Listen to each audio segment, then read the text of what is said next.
Abrimos el living. Estamos aquí con Pablo Gorlero. ¿Cómo andás? ¿Cómo te va? ¿Todo bien? Gracias, sí. Pero gracias por venir. Lo primero que pregunto, ¿vos sos así animal nocturno por lo que te dedicás? Estimo que sí. Sí, bastante, sí. Funciona mejor a la noche que a la mañana. Claro, sí, pero a veces la mañana es inevitable. Totalmente. Hoy casualmente me hicieron una nota a la mañana, a las 10 de la mañana, y me costó. Claro. Sí. Bueno. Si no, ponele a qué hora arrancás. Arranco a esa hora, tipo entre las 9 y las 10, Pero levantándome tranquilo, desayuno, paseo a mis perros. Claro. Pero... ¿Y a qué hora te solés acostar? Y tipo 2, 3 más o menos. Claro. Está bien, buen... Si pinta más, me quedo más.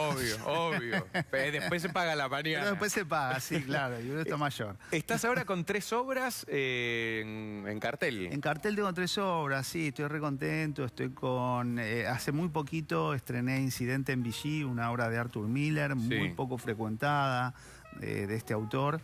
Y va los jueves en el Espacio Callejón y nos está yendo, arrancamos muy bien. Después estoy con El Puente, de Carlos Gorostiza, en Andamio 90, los sábados a las 21, y con Interview, una obra muy divertida de Mario Diamant con Esther Goris y Mauro Francisco, que estamos en el Teatro Picadilly los domingos a las 8:15. Sí, vinieron los dos, vino Esther a una sobremesa que estuvimos hablando, y después creo que Mauro vino también un living a conversar de esa obra, de esa entrevista, ¿no? A esa vedette. Sí, claro. Es una entrevista tramposa, no se saben quién engaña a quién. Claro. Juego de gato y ratón permanente. Y bueno, la de Arthur Miller que estrenaste, esa va los jueves. Esa va los jueves la estrenamos hace 2 semanas con un elencazo, son 15 actores en escena. Es como un seleccionado del teatro independiente: Mateo Charino, Patricio Couturier, Rubén de la Torre, Mario Petrosini, Rodrigo Raffetto, Junior Pisanú, y sigue la lista. Claro. Y la verdad que es un lujo hacer un texto así. A mí me gusta como espectador y teatrero. Me gusta mucho escuchar buenos textos, claro. Ir a ver buenos textos, pero a su vez estar en la butaca y que ingresen esos textos eruditos en la voz de alguien, en la acción de alguien, que los esté poniendo en acción a alguien. Y cuando di con esta obra de Miller, me enamoré enseguida. Es una obra que aparte me parece que encaja muy bien en estos tiempos. Está situada en la Francia, entre comillas, liberada de la Segunda Guerra Mundial. Pero bueno, el colaboración... ¿Los 60 o no? No, en el 42. Segunda Guerra Mundial, 42, el mariscal Pétain, que era colaboracionista de Hitler, digamos, gobernaba esa Francia liberada, que no era tan liberada. Entonces, en el momento en que los nazis empiezan a entrar y a pedir documentación, sobre todo a los ciudadanos judíos que venían escapándose de la Francia ocupada. Claro. Bueno. Perdón, está ambientada ¿pero cuándo la escribe Miller? Se estrenó en el 62. Claro. Sí. El estreno sí fue en los 60, pero ambientada después del 45, cuando termina la segunda. Sí. Durante la Segunda Guerra Mundial. Y bueno, y están estos 9 hombres ahí en esta oficina, en esta comisaría improvisada, que no saben bien a qué van, aunque lo sospechan. Aparentemente es una averiguación de documentación, pero bueno, están buscando judíos, están buscando diferentes, porque hay gitanos, hay también un actor homosexual, y ese muestrario de personalidades que hay en esa comisaría, aguardando que los llamen, es un muestrario de la sociedad. Claro, no importa cuándo, o sea, siempre hay perseguidos. Está el individualista, está el que solamente quiere salvar su propio pellejo, el que piensa en lo colectivo, el negacionista, el que dice, no, esto no puede estar pasando, es absurdo, ¿cómo van a meter judíos para matarlos adentro de un tren? No, es absurdo. El gitano, y bueno, algunos entran a esa oficina y salen y otros no salen. Claro. En las 3 obras, ¿vos sos el director? Sí. Sí, en ambas también soy adaptador. En el caso de Incidente en Vichy y El Puente soy adaptador también. También. La obra de Mario Diamant no es absolutamente de él, la dirijo nada más. Ah, ok. Y cuando adaptás uno, vos dijiste poco visitado de este Sí. texto de Miller, ¿vos cómo te cruzás y cuándo te pica el bichito de adaptarla y querer llevarla? Mirá, cuando la conocí, que la conocí durante la pandemia, confieso que era una obra de Miller de la cual no tenía referencias y la dije, ¿cómo me puedo haber perdido esto? Estudié muchísimo el teatro. Claro. Hasta ahora me pasó como un título nada más en la cabeza y nunca había reparado en ella. Y bueno, di con el texto en inglés y me voló la cabeza. Después vi una versión norteamericana en la plataforma Teatrix, Sí. que pasan obras de teatro. Y ahí me terminé de enamorar y dije, no, bueno, vamos a comprar los derechos. Claro. Bueno, contame un poco para el outsider, un poco, no sé, el otro día también hablaba con distintas personas, ¿cómo es el proceso de te gusta una obra, a partir de ahí que decís, bueno, averiguás los derechos? En ese momento yo tenía un contacto en Estados Unidos, en una agencia de representaciones de allá, y me dijeron, bueno, tal agencia representa los derechos de Miller. Les pregunté y bueno, fue simplemente que me pregunten en qué teatro lo iba a hacer, con qué actores, cómo pensaba la apuesta. Después hay una segunda etapa en la que le tenés que pasar la traducción. Claro. Para que la aprueben, la aprobaron y después sobre esa traducción uno hace una adaptación absolutamente fidedigna, pero adaptable a nosotros, a Buenos Aires. Claro. Digamos. Pero no hiciste no fue una adaptación libre, sino que fue... No. O sea... No. Está ambientada en el 42. Ah, ok. Los personajes son tal cual fueron concebidos por Miller. Hay algunas cosas de puesta con las cuales intenté nutrir modestamente a esta obra y me parece que bueno, funcionan porque causan un impacto bastante grande en el espectador. Me ha pasado pocas veces de estrenar una obra y que a las 2 semanas me estén diciendo, uy, ¿sabes que me la recomendaron? Sí, bueno, recién sucedía eso. Sí, Javier, sí. Y se están agotando las entradas, entonces, bueno, Qué bueno. estamos muy contentos, la verdad.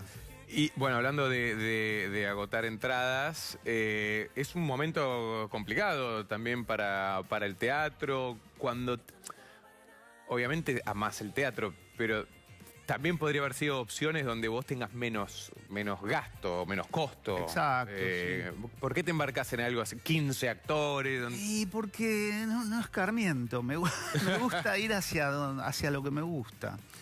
Y sí, a veces me digo, no, tengo que hacer alguna obra con un unipersonal. El año pasado hice 2, ¿viste? Pero sentía una especie de deber hacer el Incidente en Vichy, que es una obra que habla además del crecimiento del fascismo a nivel mundial y de sus consecuencias y de cómo accionamos como individuos a esa opresión. Lo que facilita la llegada del fascismo en distintos países del mundo es la gente. Sí. ¿Y por qué? Porque se piensan a sí mismos nada más, no se piensa en lo colectivo. Claro, sí, como sálvese quien pueda. Exacto. Y en ese sentido sentí como una cruzada, una necesidad hacer Incidente en Vichy, así como El Puente, que es la que estamos viendo las imágenes, que es una obra que habla del conflicto de clases. Gorostiza la escribió en el 49, yo la adapté a la actualidad y la traje a la actualidad y salvo los distintos términos donde, no sé, no podía poner que un pibe de la barra le diga al otro paparulo. Claro. Entonces, bueno, cambiamos adapté esas cosas y bueno, le incorporé el uso del celular y esas cosas. Y sigue teniendo... Pero o sea, los problemas siguen siendo los mismos. Siguen siendo los mismos y se les corta la luz a los ricos y a los pobres. Claro. Y entonces creo que es tiempo de... Ahí es donde yo no me puedo sacar el periodista de encima. Tengo como una necesidad de transmitir un mensaje, comunicar algo. Y bueno, en estos tiempos lo hago a través del teatro. Obvio. Ahora vamos a repasar un poco los veintitantos años de periodista, seguís siendo periodista. Sí, no se deja nunca. Claro. Periodista. Sí, sigo manteniendo mi programa de radio en Radio Ciudad. Ahora es lo único que tengo. Pero bueno, estuve 24 años en La Nación y... Claro. Hasta que en un momento consideré que había llegado a un lugar donde no quería seguir y sí me hace muy feliz hacer teatro, que lo venía haciendo ya desde hace tiempo. Y ahora tengo el tiempo total para hacerlo. De hecho, 3 obras en cartel. Pero esta que mencionás, o tanto también la de Miller Vichy, ¿cuál es la respuesta del público? Pero también pasa mucho cuando hay cosas más de humor y la gente necesita reírse, necesita divertirse. Acá, ¿cuál es la reacción? ¿Qué pasa? Mira, en el caso del Puente tiene muchos momentos de humor y la gente reacciona muy bien y agradecida. Y Gorostiza fue un dramaturgo tan grosso que sabía dónde poner esos acentos de humor para descomprimir. Exacto, exacto. Y bueno, la obra tiene un final muy dramático, pero durante el resto de esa hora y media que estuvo el espectador sentado en la platea, no lo pasó mal, digamos. Claro. Y en el caso de Incidente en Vichy, te podría decir que no hay momentos de humor, pero hay momentos de respiro, de alivio. Hay algún personaje que es un poco más extrovertido y provoca cierta simpatía, gracia. Pero es un drama. Claro. Es un drama. Y siempre yo como espectador y como teatrista combatí un poco esa teoría de que, no, solo la comedia funciona. No. A veces te preguntaba, la repercusión, buena repercusión, ¿qué te dice la gente? Mirá, en el caso de Vichy quedan muy conmovidos. Hay gente que termina emocionada. Otros que de algún modo se llevan una charla muy larga para la cena posterior. Claro, sí. Y después es una obra que genera reflexión, y una obra que genera reflexión supongo que a nadie le hace mal, al contrario. También en estos tiempos de tanto antisemitismo, hablar del Holocausto, traer a la memoria lo que pasó con la Shoah, es absolutamente necesario e importante, porque la gente está mezclando, ¿viste? Y el terrorismo islámico no es lo mismo que el pueblo palestino, y el presidente israelí no es lo mismo que el pueblo israelí. Entonces, es tiempo de tratar de clarificar un poco las cosas. Sí, y de escuchar más, ¿no?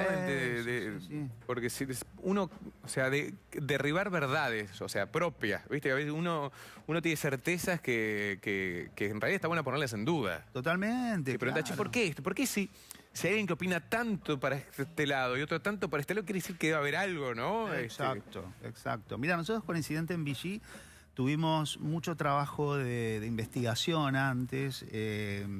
Tuvimos la suerte de tener charlas con sobrevivientes de la Shoah. Una charla que fue fundamental para nosotros, que fue la que tuvimos con Hélène Gutkowski, que es una sobreviviente de la Francia ocupada de aquellos años. Ella era muy chiquita, tenía 2 años y medio. Pero... Y una señora grande. Una señora grande con una lucidez y una memoria increíbles. Y no solamente eso, sino una sensibilidad y un entendimiento. Claro. Y nosotros quedamos muy, muy conmovidos y fuimos otros, todo el equipo, desde el momento que compartimos 2 horas de su historia. ¿Qué hablaron por Zoom? No, personalmente. Nos juntamos en un bar que nos cerraron una parte porque somos un montón. Claro. Y ella gentilmente vino y se sentó y nos empezó a contar. Tiene 2 libros escritos. Vida, ¿no? Pero sinceramente eso nos trasladó a la época, nos hizo entender. Y eso, ahora quiero ahondar un poco ahí, porque uno, por el lado del por qué hiciste eso, por el amor y el compromiso que tenés, porque si no, tranquilamente hacías la adaptación, listo, vos quisiste el entender un poco más que... Sí, tenía la apuesta muy en la cabeza, desde que te contaba que la leí en inglés hasta que la vi en video, y tenía una apuesta propia muy en la cabeza, tenía ganas de meter mucho elemento simbólico también, que no sea tan... A mí no me gustan las obras donde le damos al espectador todo servido. Claro, sí. Me gusta más que se piense y que el espectador salga diciendo, uy, Y que ¿por qué haya, tenía eso y ahí? que haya opinión, no, y que aparte que para uno sea una cosa, pero no, yo interpreté que tal cosa, ¿no? Exacto, exacto, exacto. Hay un personaje en la obra, en Incidente en Vichy, que no habla durante toda la obra, pero que requiere de un excelente actor. Claro. ¿A quién llamo que acepte no hablar durante 1 hora 40 y sea muy buen actor? Porque lo que tiene que ocurrir con ese personaje es que no debes dejar de mirarlo. Claro. Y sobre el final, cerca del final, le pasa algo que es esclarecedor. Y nada, y encontré a un actor que se llama Julián Mardirosian, que yo lo había visto hace muchos años, y de casualidad, estas cosas que hacen las redes, que Sí. lo veo y digo, ay, Julián, puede ser. Claro. Y mirá, y curiosamente, mucha gente, la mayoría salen diciendo, qué bueno es ese actor que no habla. Y sí. Y Arthur Miller, en su texto original, hace que ese actor contenga un saco, una bolsa arpillera con plumas. Porque para él las plumas simbolizaban lo etéreo, lo frágil, lo volátil de la tradición, de la memoria. Y primero que era un embole estar barriendo plumas toda la función. Así, me hicieron 2 ensayos, me dijeron, no, chicos. No, pero me gustó buscar otro significado, no otro significado, buscar Otro por el material, mismo claro. significado de otra manera más contundente, que no la voy a contar porque si No. no... y realmente funciona, la gente se encuentra con eso que se le cae a este personaje, se encuentra con un pedazo gigante de historia, de memoria, que no solamente es de la colectividad judía, es de todos, y donde entendemos que siempre hay un foco de discriminación hacia el que es diferente. Sí. Y hay una frase muy fuerte que dice uno de los personajes, que le dice a otro, ¿no? A un príncipe austriaco, le dice, todos en este mundo tienen a sus judíos, y los judíos tienen a sus propios judíos. Claro. Le dice, y usted tiene a su propio judío dentro. Claro. En realidad simboliza al diferente, a Sí, ese sí, al que le discrimina. apunta. Claro, Sí, claro. sí, sí. Y creo que está bueno, no sé, que por lo menos la gente joven vaya a escuchar esos textos, a entender que hay otra cosa. Claro. Más allá del Instagram Y el TikTok y esto salvémonos económicamente nosotros Sí. y el resto no pasa nada. Sí, sí, sí. Porque, bueno, el otro día también veía, mi hermano me había pasado en Instagram, no me acuerdo si es una película, estaba enseñando Derecho y se siente y dice a una chica que se vaya a salir, no quiero que vuelva más a mi clase, todos se quedan callados. Después le preguntaba, bueno, ¿para qué sirven las leyes? Y empiezan a responder. Y dice, ¿por qué nadie dijo nada cuando la eché? Claro. O sea, porque como no los incumbía a ustedes, no dijeron nada, pero les puede pasar a ustedes. O sea, esto es colectivo. Y Claro, bueno, claro, un poco va claro. por ahí. Claro. A mí no me pasó, listo. Y te va a pasar a ti. Totalmente, totalmente, claro. ¿Y qué te cambió o qué te sumó esta entrevista con este encuentro con la sobreviviente? El tener esa historia más cercana, escucharla en boca de alguien que vivió ese horror, el horror de haber sido en algún punto abandonada porque sus padres la dejaron al cuidado de una familia católica, en realidad Sí, para protegerla, para... tiene más chance de sobrevivir. Claro. Y ella misma hablaba, me sorprendió porque hablaba mucho de la suerte. Decía, yo tuve suerte. Dice, parece como que todos tuviéramos miedo de decir que nos fue Claro. bien en la vida por suerte. Y yo siempre consideré que, por ejemplo, Pablo Borrero, tuvo suerte. Claro. Después puedes estar preparado para el momento. Lo que sea, pero tuve suerte. Sí, sí. Y ella decía, o sea, a mí me dejaron abandonada ahí y después mis padres pudieron localizarme y volví con ellos. Claro. Sobrevivimos los 4. Sí, sí. Eh, Suerte, azar. y eso pasaba con muchos sobrevivientes de la Shoah que bueno, que su destino era la muerte, indefectiblemente, y algún hecho fortuito hacía que puedan o escapar o que alguien los esconda. Claro. Y a mí me quedó muy grabado cuando era muy chico, una familia, un matrimonio judío amigo de mis viejos. Yo era muy chiquito. Y en una sobremesa pues, contaron su historia, que no vale la pena reproducir porque era bastante fuerte. Sí. De cuando los nazis entraron en la casa de la familia de él, que era pequeño. Y a mí me quedó muy grabado. Y se ve que algo de eso... Te quedó... Nada, como una especie de misión, no sé. Claro, sí, pero no por ahí todo el tiempo activo, sino que de repente... Sí, exacto. Lo sentiste o se despertó... Totalmente. Claro. Hablamos un poco antes, bueno, 20 y pico años en La Nación. Primero, o sea, ¿por qué el periodismo? ¿Viste? A veces hay muchos periodistas que en realidad quieren escribir o quieren... Y después se terminan dedicando porque también es un ingreso, mientras... ¿Vos cómo fue? ¿Qué fue primero? ¿El teatro o el periodismo? El teatro. Fue el teatro. Yo empecé a estudiar actuación a los 15 años. Me gustaba muchísimo el teatro. No sabía si quería ser actor, pero me puse a estudiar. Leía muchísimo teatro. Estudiaba por mi cuenta. Historia del teatro, leía obras. Y terminé la secundaria a los 18 años y me puse a estudiar veterinaria. Bien. ¿A qué ver? Es lógico, claro. Pero, por esto que te digo de la suerte, mi vieja me dijo, bueno, hasta acá te mantuvimos, ahora vas a trabajar. Y me dijo, el tío Amadeo te va a dar trabajo en el diario La Prensa. Tío Amadeo, periodista de... Era administrativo. Ah. Y me mandó a hacer un curso de todo el verano de taquigrafía. Sí. Y bueno, pasé y entré a laburar y me empezó a gustar muchísimo el periodismo.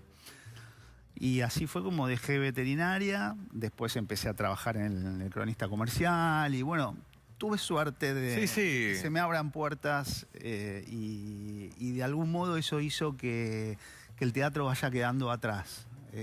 Habré estudiado hasta los 24, 25 y después lo dejé completo. Pero ahí ponele, porque en La Nación fuiste director de la sección... Fui subeditor de espectáculos. Subeditor de espectáculos. Sí. Pero en Cronista, ¿y eso también estabas abocado a espectáculos o ahí no? En el Cronista no. No. Empecé a hacer espectáculos en... no me acuerdo ya.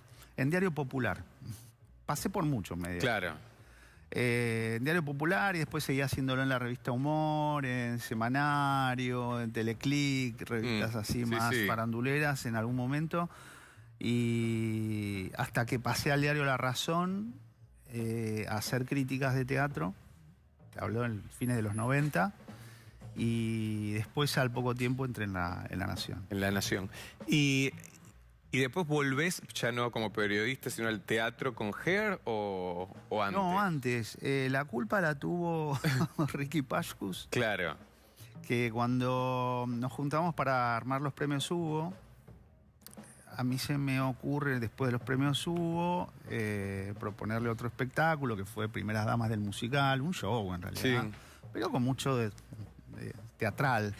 Y él me dijo, bueno, dale, lo hacemos, pero lo dijimos juntos. Le digo, no, yo... Vos hasta ahí la experiencia era más allá del estudio de actuación y de ir a ver obras, pero no habías dirigido, no te había... No, hasta ese momento no había dirigido. Sí había estudiado, pero nunca... ¿Estudió dirección? Sí, pero nunca había dirigido completamente. Y después como en actuación tuve profesores grosos, Gandolfo, Serrano, Alicia Aller. Dejaron una marca muy grande en mí que quedó dormida un tiempo largo. Pero imagínate que yo desde esa época hasta el día de hoy veo alrededor de 5 o 6 obras por semana. Sí. Entonces, bueno, nada, eso también hizo que me abra mucho la cabeza. Al principio a veces no te das cuenta qué te gusta, qué no, pero después lo empezás a... Yo me empecé a descubrir. Ricky, ponele, me planteó eso. Bueno, Primeras Damas lo hicimos entre los dos, yo muy tímidamente. Pero de pronto me encontré al año siguiente, casualmente, dirigiendo la obertura de los premios Hugo, que era un cuadro musical enorme, con mucha gente... junto con Elizabeth de Chaporush, que era la coreógrafa, y ella me dijo, ¿sí estás dirigiendo, Pablo? ¿Sí? Claro, ¿y por qué? Y bueno, y ahí fue que me empezó a gustar, y la primera que hice fue una obra para chicos, Señor Imaginación, después Saltimbanquis, que tuvimos 7 temporadas. Sí. Arrancamos en el Teatro San Martín. ¿Esa la escribiste también? Esa hice la adaptación también, es una obra italiana de Bardotti y Bacalov, y hice la adaptación y la dirigí también. Claro. Estuvo mucho tiempo y siempre la tengo ahí, que en algún momento volverá. Y después recién en 2019 apareció Hair, que también era un deseo que tenía desde hacía bastante tiempo. ¿Y fue un quiebre Hair o no? Sí. ¿Por qué? Hair es un quiebre para cualquier persona que la haga y que la transite. Eso ya me lo habían dicho muchos, claro, que la habían hecho antes, no solamente los de acá. Se cumplían un aniversario, ¿no? 50 años. Claro. Nosotros, en su momento, cuando hice Saltimbanquis en el San Martín, Jorge Tellerman, que estaba al frente del San Martín, me propuso hacer otra obra, porque como había salido muy bien esta, me dice, ¿qué querés hacer? Le dije, quiero hacer Hair, que cumple 50 años. Me dijo, qué bueno, abrimos el alvear con eso, bueno. No se pudo abrir el alvear.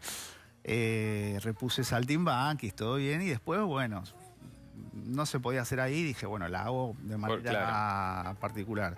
Y en una charla con Lino Patalano, le digo, che, estoy teniendo tropiezos con esta obra, porque uno me dice que sí, a los 20 días me dicen que no. Me dice, la hago yo.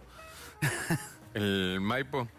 Nos reunimos en el Maipo y él me dice, la hago yo, no en el Maipo, porque no es una obra para el Maipo, y yo coincidía. Y se asoció con Andy Obsejevich del Conex, y bueno, y ahí fue que la empezamos a desarrollar, y fue también un trabajo de investigación muy grande, porque eran 30 actores muy jóvenes que no sabían que era un hippie. Claro. En general. Claro, claro. O sea que tuvimos que hacer un trabajo ¿Hubo adaptación ahí fuerte. ¿O no? Ahí también la adaptación fue mía, sí. Sí, hice la traducción y luego la adaptación, y fue una adaptación más fuerte también. Claro. Sí. Un poco relacionado a eso que decís, y ya que ves obviamente muchas obras, decís, bueno, había un actor que no sabía lo que es un hippie. Yo nací en el 84 y muchas cosas previas uno las estudia por curiosidad. ¿Cómo ves hoy día la actuación, las obras y demás? ¿Con qué te encontrás cada vez que vas a ver? ¿En general decís? Sí. No, me encuentro con... Nosotros tenemos uno de los mejores teatros del mundo. Sí. Y no es exageración, es real. Vas a cualquier epicentro teatral de países absolutamente desarrollados y te vas a encontrar con que tenemos una calidad de actores mucho mejores. Sí, que de hecho vienen a ver acá y de acá se van muchos a laburar a otro lado. Exacto, ¿no? Y los que vienen de allá también dicen, claro, se sorprenden. Sí. Y después tenemos esa habilidad argentina de rebuscárnosla como podemos. ¿Y cómo hice? Una obra de Miller en el espacio Callejón de 60 localidades. Sí, con 15 actores. Y bueno, nada, amigo que me presta unos mangos, este otro que me presta otros mangos, a ver qué ropa tenés vos. Claro. Te sobran 3 sillas, bueno. Y terminamos haciendo algo muy bueno. En general, el teatro que vi en los últimos años y que sigo viendo es de ese estilo. Por ahí te podría criticar un poco el teatro comercial. Claro. Que en algún punto perdió su calidad y apunta solamente a lo efectivo, que es hacer reír, agarrar obras viejas y disfrutarlas. Pero hay un problema muy grande que enfrenta el teatro comercial hoy en día, y es que al no haber ficción en la tele y al no haber películas, no hay famosos. Claro. No, y ahora está en esa etapa, pero la etapa previa fue... Para los que estaban haciendo las tiras de todos los días, fueron al teatro. Claro. Y esos actores que hacían teatro del tiempo, ¿y qué hacemos? Exacto. Bueno, ahora todos esos actores... yo creo que lo bueno de esta crisis, entre comillas, que está viviendo el teatro comercial es que los títulos están siendo las estrellas, las obras están siendo las estrellas. De todos modos, bueno, yo acabo de ver hoy, antes de venir para acá, fui a ver Rocky. Sí.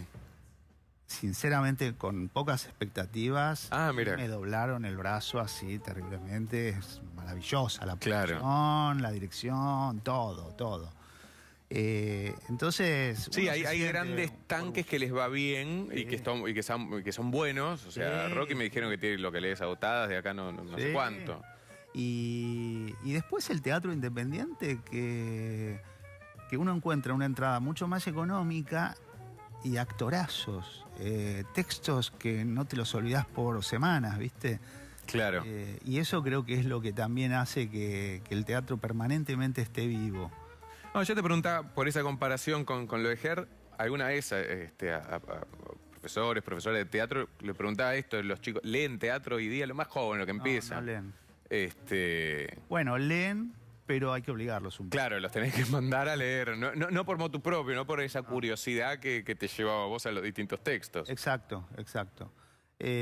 No, cuesta sobre todo hacer que mantengan la atención Claro, en algo, una hora en una misma cosa. claro, sí. Se puede. puede. En El Puente tengo un elenco de son 14 y la mitad son chicos de En el menos de puente 30 también años. son 14, pero Pablo, ¿qué estás haciendo? ¿Viste? No, estoy loco, sí, no gano un mango. Claro, por eso no quiere que el teatro le dé ingresos. 14 uno, 15 el otro. Bueno, dos, la de interview son dos. Interview o tres, son dos. Y bueno, estuve haciendo hasta hace poco Gallola en París, un unipersonal con Patricio Coutuné de Pamela Jordán, que era Claro. uno solo, nos fue muy bien. Estamos de gira, ahora seguramente volveremos. Y también estuve con Alma Mahler, la obra de Víctor Hugo Morales, que también era un unipersonal con Raquel Ameri. Claro. Y con eso vas, pero fuera de broma, también para entender, porque la gente que está viendo sepa por qué es importante ir a ver el teatro, ir a ver teatro independiente, apoyar las distintas obras, que aparte por eso son teatro de calidad independiente. Sí, claro. Con 14 No actores. es teatro amateur. Claro, es por eso, que no es lo teatro mismo. profesional. En un fuera de la calle circuito alternativo, claro. Pero digo, también lo comercial, o sea, tu expectativa con 14 actores en un teatro es... Gano poco. Sí. Claro. Ganamos pocos todos, en realidad. Sí. Lo que tenemos que hacer es, bueno, en la medida en que la obra va bien, agregamos funciones, Claro. se venden funciones a distintas ciudades, con urbano, qué sé yo. Claro. Bueno, uno ahí va... Pero por supuesto, cuando uno hace una obra que son 15 actores en escena y seguramente vas a ganar menos dinero que con un unipersonal. Pero bueno, lo importante de decirle a la gente, a mí muchas veces me dicen, che, ¿te sobra alguna entradita? Digo, mira, yo no voy al chino y le digo, ¿te sobra un paquete de yerba? Claro. Vivimos de esto. Sí. Es decir, andá y paga entrada. No, y aparte hoy en día, digo, puede ser o costoso si hay alguien que no llega a fin de mes, obviamente, una entrada, pero no son entradas con precios exorbitantes. No, por supuesto, y siempre tenés también el Teatro Oficial, el Teatro San Martín, Claro. Y los teatros del complejo teatral, o el Teatro Nacional Cervantes, que las entradas son mucho más económicas y ves espectáculos enormes. Sí. Y en el circuito comercial hay descuentos para jubilados, para estudiantes, y pasa siempre que si tenés muchas ganas de ir a ver algo y no tenés un mango, Sí. la ves. Claro, de alguna manera la ves. Pablo, bueno, te siguen en Pablo Gorlero. Sí, mi página es pablogorlero.com.ar y después Pablo Gorlero en el Instagram, en Facebook. Y vamos a repasar bien el Arthur Miller. ¿Cómo es el nombre completo? Arthur Miller, Incidente en Vichy. Los jueves. Los jueves a las 20:30 en el Callejón, Sí. que queda en Humahuaca y Mario Bravo. Después El Puente, perdón, El Puente los sábados a las 21. Sí, que es En Andamio 90. Paraná 660, ahí a 2 cuadritas de Corrientes. Y después Interview de Mario Diamant con Esther Goris y Mauro Francisco en el Piccadilly, ahí pegadito al Teatro San Martín, en la calle Corrientes, los domingos a las 20:15, perdón. 20:15. Igual le siguen esto en Pablo Gorlero, pablogorlero.com.ar. Sí. Antes de que se me termine de ahogar. Sí, me agarró la picazón de la garganta. ¿Planes para la otra mitad del año ya tenés? ¿Estás haciendo? Tengo en vacaciones de invierno, repongo El Zorro, el Labrador y el Buen Hombre, que fue una obra que hice el año pasado. con títeres tamaño Sí. real. La hacemos en el Centro Cultural Borges, Qué bueno. una obra hermosísima. Frenada. No, pero sí. Es muy Está bien Es que- muy dulce. Claro, está bien que digas que es una obra... Es una historia que ocurrió realmente entre un zorro que se cría con un hombre y su perro Mm, y después vuelve al monte. claro. Con eso y después con Bar, que es una obra de José Supera que empiezo a ensayar dentro de un mes, más o menos, con Ana Costa, Rodrigo Raffetto y un elenco. Bueno, habrá mucho para la otra mitad, así que pasate por acá y seguimos Me conversando. encantaría, claro. Pablo Borlero aquí pasó por el living. Hacemos una breve...